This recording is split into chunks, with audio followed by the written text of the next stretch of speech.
আসসালামু আলাইকুম, welcome back to my channel. আর আজকে আমি আপনাদেরকে দেখাবো হচ্ছে মাসালা অর্স। আর এখানে প্যাকেটের অর্সের প্যাকেট, এটাকে আমি মাসালাভাবে তৈরি করব। আর এর জন্য আমি কিছু ইনগ্রেডিয়েন্টস নিয়েছি যে ধনেপাতা, কাঁচামরিচ, পেঁয়াজ, টমেটো আর হচ্ছে গাজর।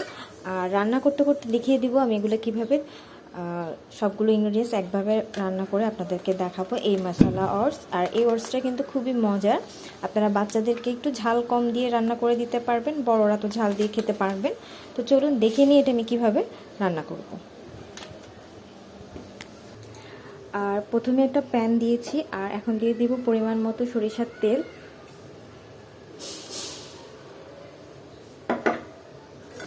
আর তেলটা আমার গরম হয়ে গেছে, আর আমি এখন দিয়ে দিব হচ্ছে পেঁয়াজ কুচি।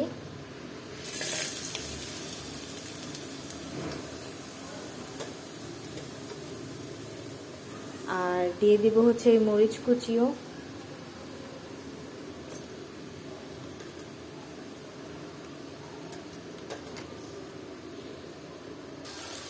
আর দিয়ে দিব হচ্ছে স্বাদ মতো লবণ। আর এটাকে একটু সামান্য নেড়ে চেড়ে দিব।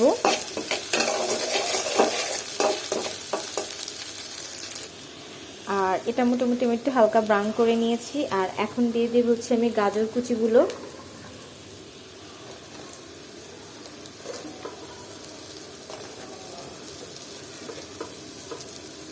এখানে যে কোনো সবজি দিতে পারবেন, মটরশুঁটিও দেওয়া যায়। আমি এখানে গাজরটা দিয়ে নিলাম, আবার একটু নেড়ে চেড়ে দিলাম।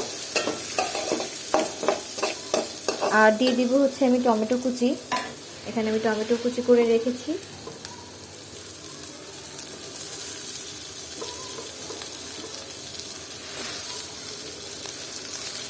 আর আবার একটু নেড়ে ছেড়ে দিলাম।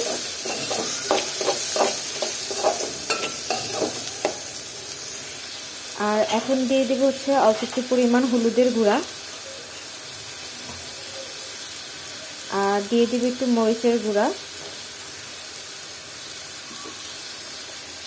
আর এখন মশলাটা দিয়ে আমি আবার একটু সুন্দর করে নেড়ে চেড়ে অর্সটা দিয়ে দিব।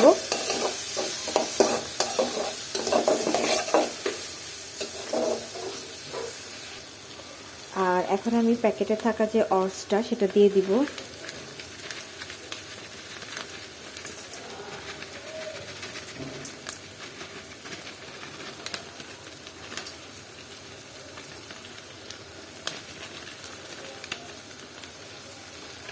আর এখন আমি আবার একটু নেড়ে চেড়ে দিলাম।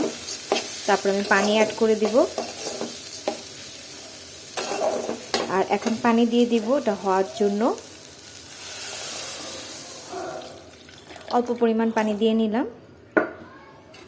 আবার একটু নেড়ে চেড়ে আমি এটা নামানোর আগে দিয়ে কিছু ধনিয়া পাতা অ্যাড করব। আর এটা আমার মোটামুটি রেডি মশলা অর্স। আর এটা খেতে আসলে খুবই মজা। আপনার বাচ্চাদেরকে এইভাবে তৈরি করে খাওয়াতে পারলে প্রচুর পুষ্টি। তো চাইলে এই রেসিপিটা ফলো করে অবশ্যই বাসায় ট্রাই করবেন। আর এখন আমি কিছু ধনেপাতা দিয়ে দিব। এখানে আমি কিছু ধনেপাতা দিয়ে দিলাম। আর এটাকে আবার একটু নেড়ে চেড়ে দিলাম। আর এটা আমার হয়ে গেছে। এখন আমি একটা সার্ভিং বাটিতে তুলে আপনাদেরকে দেখাবো। আর কতটা ইয়ামি ফুড একটা। অবশ্যই বাচ্চাদেরকে এটা খাদ্য তালিকায় রাখবেন, কারণ খেতে কিন্তু আসলে খুবই পুষ্টিকর একটা খাবার। আর আমি একটা সার্ভিং বাটিতে তুলে নিয়েছি। আর তৈরি হয়ে গেল মজার মশলা অর্স। তো এইভাবে তৈরি করে বাসায় ট্রাই করবেন, খেতে কিন্তু আসলে খুবই মজা। আর অবশ্যই চেষ্টা করবেন বাচ্চাদের খাওয়ানোর জন্য। বাচ্চাদের অনেক উপকার একটি খাবার। ভিডিওটি ভালো লাগলে লাইক, শেয়ার, কমেন্ট করবেন। ভালো থাকবেন। আল্লাহ হাফেজ।